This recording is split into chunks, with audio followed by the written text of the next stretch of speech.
Fala gurizada, tudo bem? Eu sou o Gustavo Globig Farina, o pessoal da Olimpíada me conhece também bastante por Globig e hoje nós teremos a nossa terceira aula de mecânica, no caso, lei de Newton, tá certo? O conteúdo vai ser bem mais simples, eu acho, nessa aula do que a aula passada, e eu vou pegar questões mais fáceis, porque na próxima aula eu vou dar movimento circular e daí eu vou engatar com o conteúdo dessa aula aqui e eu vou trazer as questões mais difíceis, então vai ser até uma aula mais curta, tá bom? Se tu não sabe, a partir de agora nossas aulas têm material em PDF aqui embaixo com as questões de solucionário, tá? Eu sei que tem gente que gosta de ver um material mesmo, um PDF, enquanto acompanha a aula. E também se tiver dúvida, não entendi tal coisa, só comentar aqui embaixo, eu vou estar respondendo. Também pedidos, né? Queria que resolvesse tal questão que estão no UMF, beleza? Eu vou colocar aqui na minha coletânea que eu tenho, e se entrar bem no espaço, né, para colocar uma aula, eu vou resolver sim. Semana passada, inclusive, eu tava viajando bastante e eu não consegui fazer minha aula, mas a gente vai manter essa regularidade aí de postar nas quintas, tá? Já retomando. Então, assim, mais última coisa, né? Se puder dar o like, se inscrever para ajudar a gente ter mais engajamento e conseguir mais alcance, vai contribuir muito, viu? Então, bora começar a aula. Então, hoje eu vou passar a aula num estilo um pouco mais diferente, porque eu acho que os conceitos básicos de velocidade, aceleração, etc., já foram bem incorporados, e bem ou mal o conceito de inércia aí no teu subconsciente também já deve ter pego, mas a gente, claro, vai deixar bem explícito hoje na aula. Então eu vou dar o conteúdo teórico e depois eu vou resolver algumas questões, uma ou duas de fixação mais simples e depois umas um pouco mais difíceis, tá certo? Então basicamente o que a gente vai ver são as 3 leis de Newton, tá? Que vão definir os fundamentos da dinâmica e vai ser o que a gente vai utilizar para resolver qualquer problema. Então a gente vai começar primeiro pelo chão, né? Primeira coisa, inércia. O que diabos é inércia? Bom, inércia eu até comentei brevemente na minha aula de cinemática, mas basicamente é a resistência que o corpo vai apresentar a mudar o estado de movimento dele, ou no caso, mudar a velocidade dele. O que isso quer dizer? Lancei aqui, peguei uma esfera e lancei ela no espaço. Sideral, vácuo. Lancei ela com velocidade V. Pum! O que acontece? Cara, não tem nenhuma força. Não tem, isso que é inclusive uma coisa que a gente vai até trazer depois, tá? Que eu vou explicar no segundo ponto, que é a relação fundamental da dinâmica, que vai falar de força. Mas basicamente não tem nada empurrando, não tem nada segurando, não tem nada puxando, não tem nada interagindo com essa esfera. A gente está supondo também um espaço estático, tá bom? O que vai acontecer é que basicamente, como não tem nada modificando ela, atingindo ela, ela vai seguir com a mesma velocidade. Ou seja, se ela está aqui com essa velocidade, mais tarde ela vai estar aqui com a mesma velocidade V. E A de infinito, para sempre com essa velocidade. Ou seja, não vai modificar. Isso, cara, tu pode perceber da seguinte forma. Quando tu lança, não sei se foi alguma pista de gelo, talvez no shopping aí de patinar, o próprio ato de patinar. Acontece por quê? Porque tu tem menos fricção no piso escorregadio, no piso que tu tem de gelo. Aqui, coloquei como exemplo, está um disco de hóquei, tá? E tu lançou com uma velocidade V. Ele vai muito mais longe do que se tu lançar no chão, por quê? Como ele é escorregadio, ele tem uma fricção muito menor. E como ele tem uma fricção, o que vai acontecer com a fricção? A fricção vai tender a puxar o corpo para sentido oposto da velocidade dele, porque as partículas vão acabar interagindo, questões de cargas, elas vão interagir e vão puxar ele para trás com essa interação.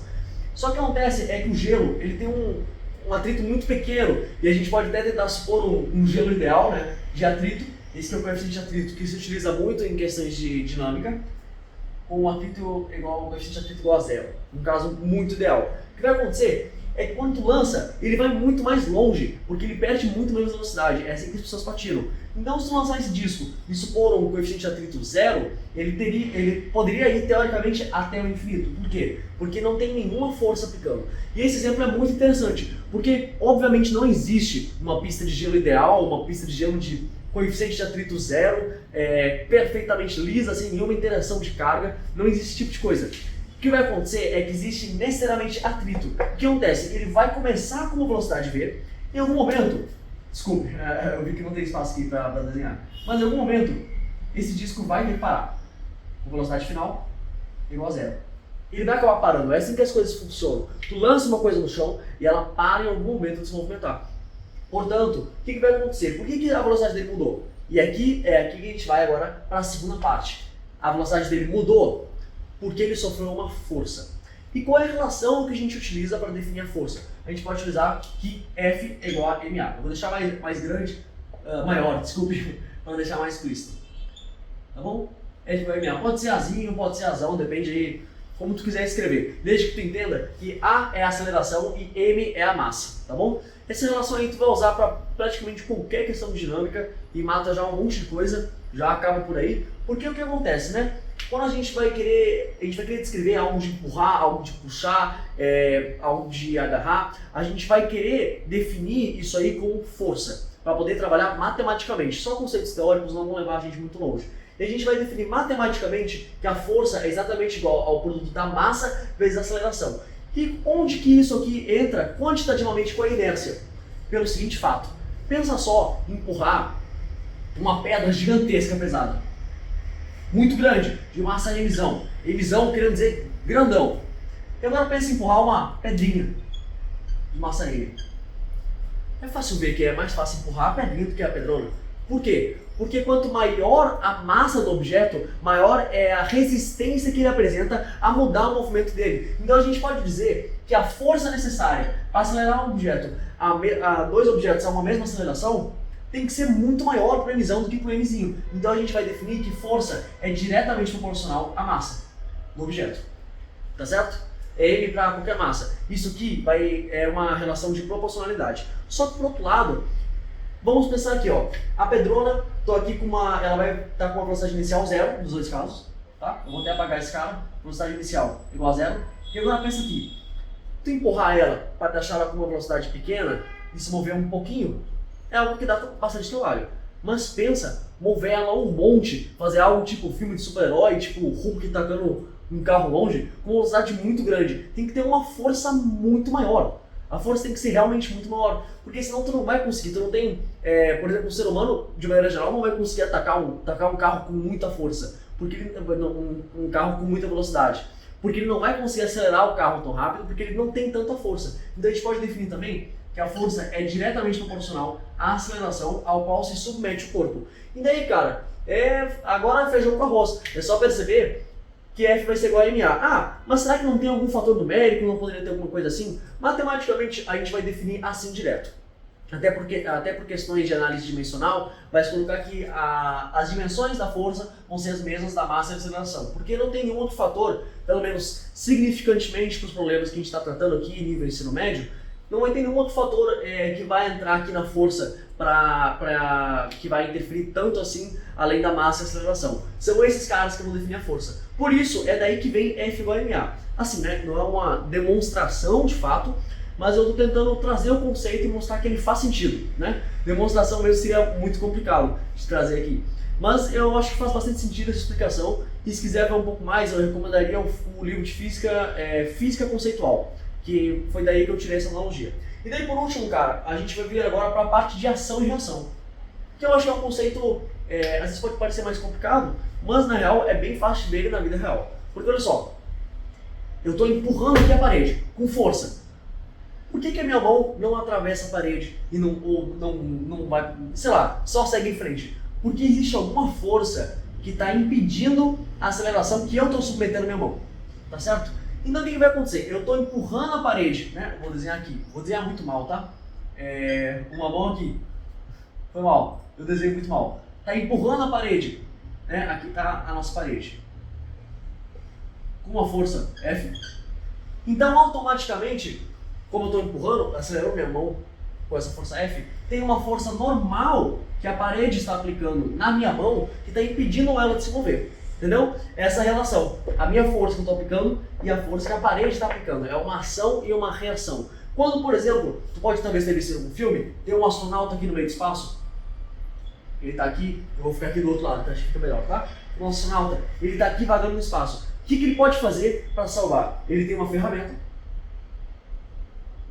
e o que ele faz? Ele taca essa ferramenta para cá, faz uma força nessa ferramenta para cá, e automaticamente ele sofre também uma força pro outro lado, para cá. E eventualmente ele consegue voltar para a nave dele. É bem cena clássica de filme, né? Porque para toda força, para toda ação, automaticamente tem uma reação. E é importante compreender que a ação que um corpo executa, a reação vem do outro corpo, né? Ou seja, corpo 1 aqui, corpo 1, ele vai aplicar uma força no corpo 2, vai aplicar uma força F12, eu vou chamar, porque é o corpo 1 aplicando no 2, e vai ter uma reação, que é que o corpo 2 vai aplicar no corpo 1, que a gente pode chamar de F21. Então, tipo assim, Isso que é a teoria, isso que é o básico das leis de Newton e não tem muito mais além do básico. Claro, a gente vai ver depois como é que tu vai resolver problemas de dinâmica, de força. Tu vai igualar a força que tu vai ter, talvez elétrica, talvez gravitacional. O gravitacional a gente já viu, né? Tecnicamente, porque a gente viu o campo gravitacional em cinemática, que é a gravitacional, a gente pode dizer que é mg, para um campo gravitacional constante, tá certo? Mas existem outras forças também, força eletromagnética, força elástica também de molas, tem muito mais outros casos, e daí a gente vai trabalhar com essa relação, que a gente consegue encontrar a aceleração por meio dessa força. Mas o básico mesmo, para conseguir resolver tudo, está aqui. Agora a gente vai colocar a mão na massa e vai começar primeiro por questões de fixação. Vamos agora aqui para a nossa primeira questão, que inclusive é bem interessante porque ela tem uma parte numérica, que é a questão 5, mas a gente vai resolver a 6, porque a 5 precisa de conservação de energia e a gente ainda vai ver esse conteúdo, tá certo? O texto a seguir se refere às questões 5 e 6. Considera uma situação análoga a uma montanha-russa, na qual um bloco desliza sem atrito sobre uma calha que tem o perfil apresentado na figura abaixo, onde h é igual a 4r, sendo r o raio do trecho circular. Então a gente vai agora para a questão 6. Baseado nas leis de Newton, qual diagrama melhor representa as forças que atuam no carrinho no ponto C? Bom, a primeira força que a gente vai ver aqui, que eu até comentei muito brevemente, mas para deixar mais explícito, sempre que a gente está trabalhando na Terra, tem um campo gravitacional, tá certo? E como tu pode perceber, pela definição da relação fundamental da dinâmica e por conta da inércia também, se eu solto minha caneta e ela não fica parada no ar, ou seja, mantendo com velocidade nula, é porque tem força atuando. E a direção da força vai ser a mesma dessa variação de velocidade. Ela vai tender a cair para cá, eu soltei um pouco rápido, ou seja, quer dizer que a força que está sendo aplicada é para baixo, né, verticalmente de cima para baixo. Portanto, essa que a gente vai definir como uma força gravitacional, tá? O que esse G vai me dizer? É uma maneira de eu definir a magnitude dessa força gravitacional com aceleração. Porque eu vou dizer que a força gravitacional é igual, obviamente, à massa vezes a aceleração, né? Porque ainda assim se aplica sempre a relação fundamental da dinâmica. E eu posso dizer que a aceleração gravitacional é G. E a mesma massa no caso. Pronto. Essa aqui a gente vai definir. G é a aceleração gravitacional, portanto eu posso dizer que a força gravitacional sobre a massa é igual à aceleração gravitacional. O que realmente faz bastante sentido. Por isso que eu disse que G vai relacionar os conceitos que a gente já tem de dinâmica com a força gravitacional, tá certo? Então o que a gente vai ter, muitas pessoas escrevem também a força gravitacional como P, de peso, tá? É uma outra nomenclatura bem possível de se ver por aí. Como está aplicando para baixo, o peso sempre vai estar para baixo. Então nesse diagrama aqui do nosso bloco, né, que eu aumentei a imagem, obviamente vai ter o peso para baixo. Aí a gente já montou uma parte. E uma parte muito importante, que também vai ser outra força que vai ser essencial no nosso problema, é justamente a força normal. E aqui que é bem fácil de lembrar, que assim, talvez pensando, pô, força normal tem uma força esquisita talvez, não é isso. Ela vem do seguinte conceito: quando você tem um plano, tá? Eu estou dizendo um plano aqui, e ele vai aplicar uma força de reação, de maneira geral, né? A gente vai ter uma força normal. E por que a gente chama de força normal? Porque normal é uma nomenclatura muitas vezes utilizada para dizer perpendicular a um plano. E olha só o que essa força é. Ela é justamente perpendicular. Ela é perpendicular em relação aqui, esse eixo. Estou dizendo os eixos, tá? Essa aqui é a força mesmo. F. Ela é perpendicular aqui, ela é perpendicular em relação aqui. Logo, ela é perpendicular ao plano e por isso ela é normal ao plano. Essas direções aqui, elas são normais ao plano, tá certo? Por isso que a gente vai ter nomenclatura força normal. E necessariamente nesse caso, a força normal vai estar aplicando contra o nosso bloco. Vai estar aplicando para baixo. Porque não faria sentido, no caso da parede onde ele está em contato, estar aplicando uma força normal para cima. Isso é algo realmente muito estranho. E o que vai fazer com que ele não caia imediatamente quando ele chega aqui, é que ele vai sentir uma centrífuga. Isso a gente vai aprofundar em movimento circular. Mas quando tem algo rotacionando, ele sente uma força fictícia que tende a fazer ele ir na direção contrária em relação ao raio no qual ele está girando. Mas isso não é essencial ao problema, porque não é uma força real. As forças reais que estão atacando aqui é normal para cima. Opa, desculpe, foi mal. Normal para baixo, né? Porque não faria sentido nesse caso, justamente estava dizendo que não faria sentido puxar para cima. E a força de peso também está necessariamente para baixo, Pronto, nós resolvemos a questão e o item certo é o item C. Considerando que o conjunto formado pelo satélite e pelo foguete lançador possua massa de 10 elevado a 3 kg e seja impulsionado por uma força de 5 vezes 10 elevado a 7 newtons, sendo o sentido de lançamento desse foguete perpendicular ao solo, podemos afirmar acertadamente que a aceleração transmitida ao conjunto pela força resultante nesse momento inicial de decolagem vale aproximadamente, e ele pede para desconsiderar a resistência do ar e adotar que a aceleração gravitacional é 10 metros por segundo ao quadrado, tá certo? Primeira coisa que a gente tem que ver é a unidade Newton, que eu não falei antes, tá bom? A gente vai definir a força com unidade Newton. E, cara, vai ser a unidade desses caras aqui. A unidade da massa é quilograma e a unidade da aceleração, que a gente viu na aula anterior e na outra também, na primeira, é metro por segundo ao quadrado. Logo, Newton é igual a quilograma metro por segundo ao quadrado, tá certo? Então a gente não precisa se preocupar, poderia até trabalhar com todas as dimensões, mas, pô, esse aqui já está no sistema de unidades internacional, quilograma também está, metro por segundo também está, então a gente não precisa se preocupar com isso, é só fazer as contas, tá certo? E é muito interessante cuidar dessa questão, porque ela fala aceleração a força resultante, né? A aceleração que vai vir dessa força resultante. Pelo menos quer dizer também que F resultante é igual a massa vezes a aceleração resultante. Pô, a gente pode dividir ambos os lados pela massa, pronto. Força resultante é igual a, sobre a massa é igual a aceleração resultante. E a gente vai definir o que? Força resultante não é só a força que o foguete vai sentir do empuxo da força de ignição dos motores. Porque, só comentando, né? Como é que o foguete vai sentir essa força? O motor vai empurrar o braço para baixo com a força F e ele vai sentir uma reação por estar mandando essas moléculas com uma altíssima velocidade para baixo, com a aceleração muito alta no caso. E ele vai sentir essa força de reação para cima. Só que não tem só essa força. A questão deixou bem explícito o campo gravitacional. Então também vai ter a força de peso que o foguete vai sentir. E a força de peso a gente já sabe, né? Que P é igual a mg. E no caso, a gente vai ter que a nossa força resultante é igual a quê? Isso que está nesse sentido, a gente vai trabalhar como positivo, porque o foguete está subindo, menos o peso. Porque ele está perdendo, né, está sofrendo essa aceleração para baixo parcial por causa do peso. Então a gente vai ter essa expressão aqui. Isso aqui a gente pode escrever então, né, F 5 vezes 10 elevado a 7 menos a massa, que é 10 elevado a 3, vezes o campo gravitacional, que é 10, vezes 10, tá certo? Essa aqui é a nossa força resultante.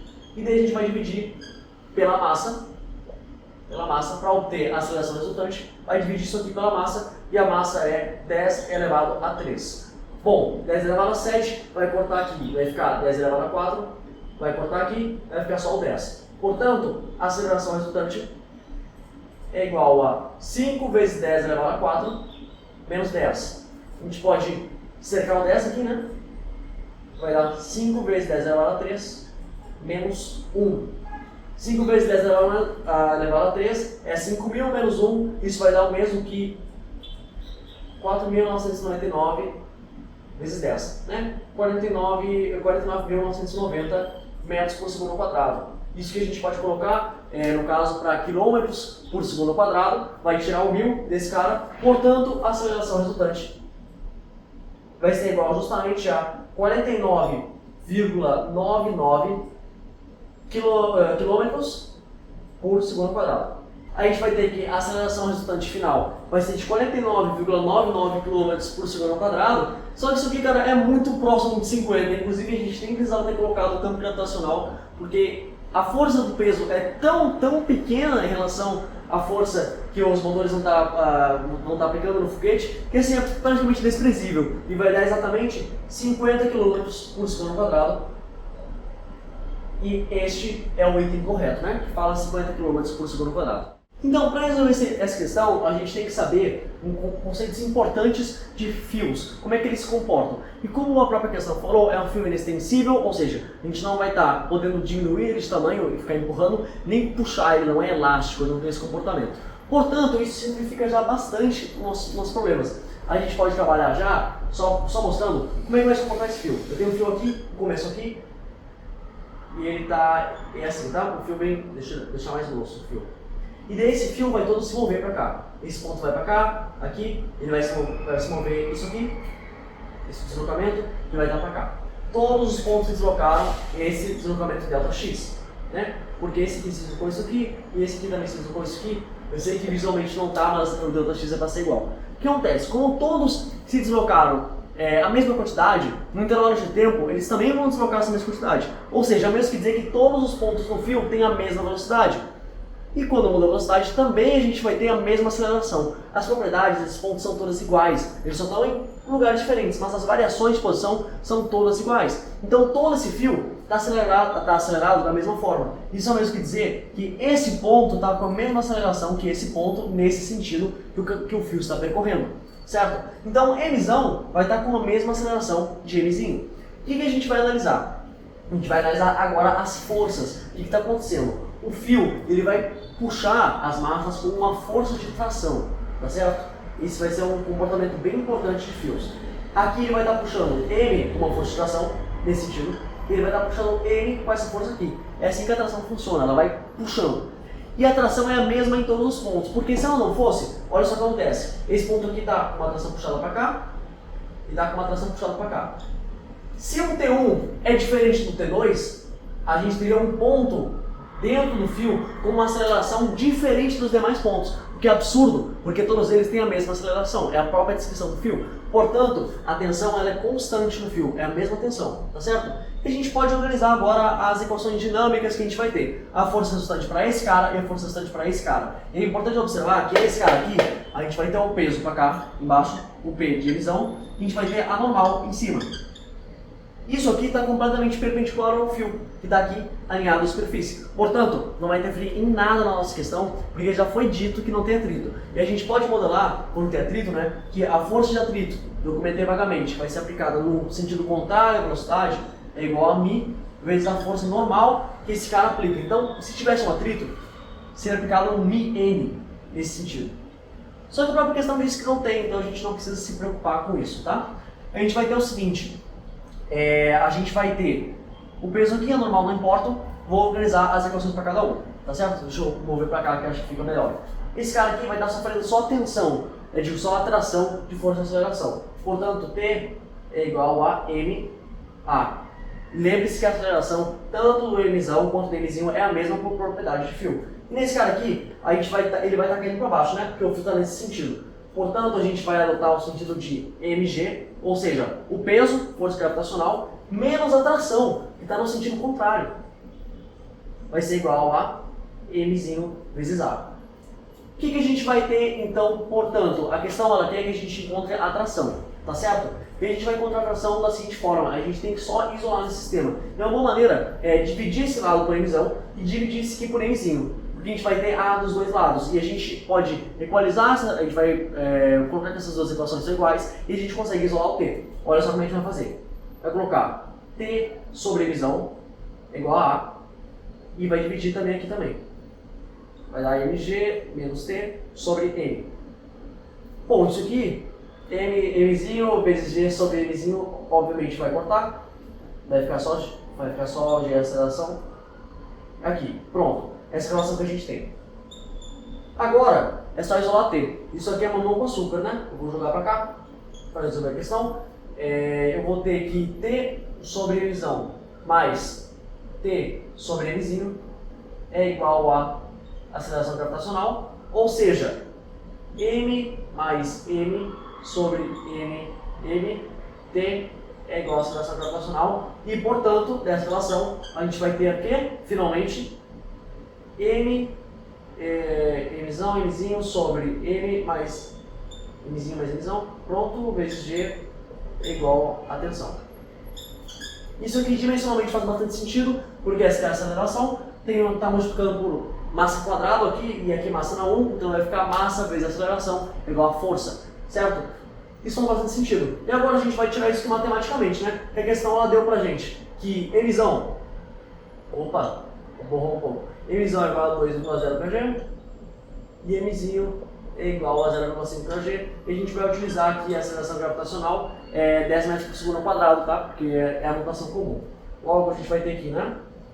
2 vezes 0,5 sobre 2 mais 0,5 vezes 10, que vai ser igual justamente aqui, 2 vezes 0,5 vai dar 1, sobre 2,5 1 sobre 2,5 é o mesmo que a gente escrever, isso que vezes 10 também, né? Inclusive. Isso é o mesmo que escrever 2 sobre 5 vezes 10, isso que é o mesmo que escrever, pronto, 4 newtons é igual a força de tração, né? A gente poderia também escrever metros quilograma por segundo ao quadrado, mas essa é a resposta certa, tá? 4 newtons ou 4 metros por segundo ao quadrado é justamente a tensão que a gente vai ter. Uma bola homogênea de peso 100 raiz de 3 Newton encontra-se apoiada sobre uma superfície plana, sem atrito e presa por uma corda inextensível, conforme a figura abaixo. Considerando que a mesma se encontra em equilíbrio e submetida à ação de uma força F de intensidade igual a 50 Newton, determine a intensidade da reação normal entre a bola e o plano, considerando o centro da bola como sendo o ponto de intersecção das forças aplicadas sobre ela, além de desprezar qualquer tipo de rotação na mesma, ok? Eu fiz aqui o diagrama do quadro, tá? Que a gente vai ter essa força empurrando para cá com 50 newtons, essa força que vai estar puxando ele para cá com uma inclinação de 60 graus em relação à superfície, que eu estou chamando de F2, ok? E a gente vai ter a força normal para cá e o peso para cá.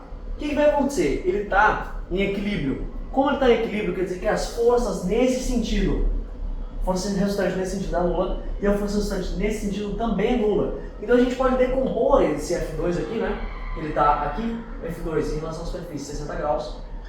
Tá? Esse aqui é o meu F2. A gente pode decompor ele no horizontal, F2x, e na vertical, F2y.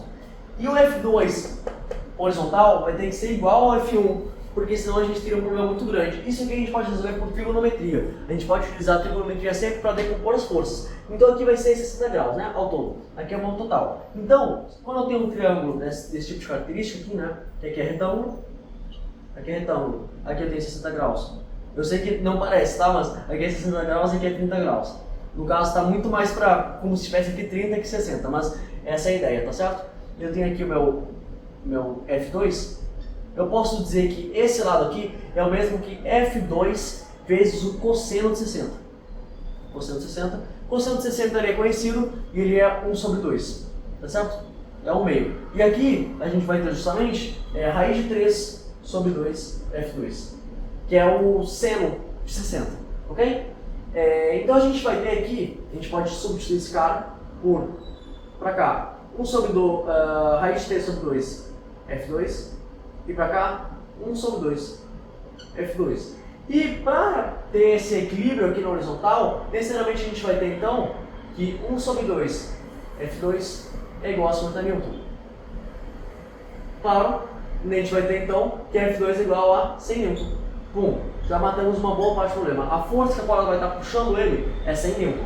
Então a força que a gente vai ter também o equilíbrio da força restante na vertical. E a gente pode ver bem simples que a gente vai ter aqui, ó, a normal para cima, que vai estar igualando a força que o fio puxa para baixo, que é nesse sentido, vai ser igual a raiz de 3 sobre 2 F2, mais o peso, né, que ele já deu, que é 100 raiz de 3 newtons, né, tudo em newtons. Então, a gente vai usar o F2 que a gente já tem aqui, que é 100, substituir aqui 100, isso que vai dar, normal é igual a raiz de 3, 100 sobre 2, 50, vai ter 50 mais 100, raiz de 3. Todo mundo multiplicar por raiz de 3. Isso que é igual a 150 raiz de 3. E no caso, em newtons, né?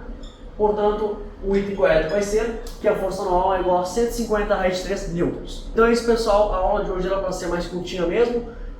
Pegando mais leve, daí na próxima a gente vai ver questões mais legais, misturando o movimento circular principalmente, e vendo outras maneiras, outras forças que existem. Então eu espero que vocês tenham gostado, dá um apoio aí dando like, se inscrevendo, e é isso aí. Valeu, gurizada!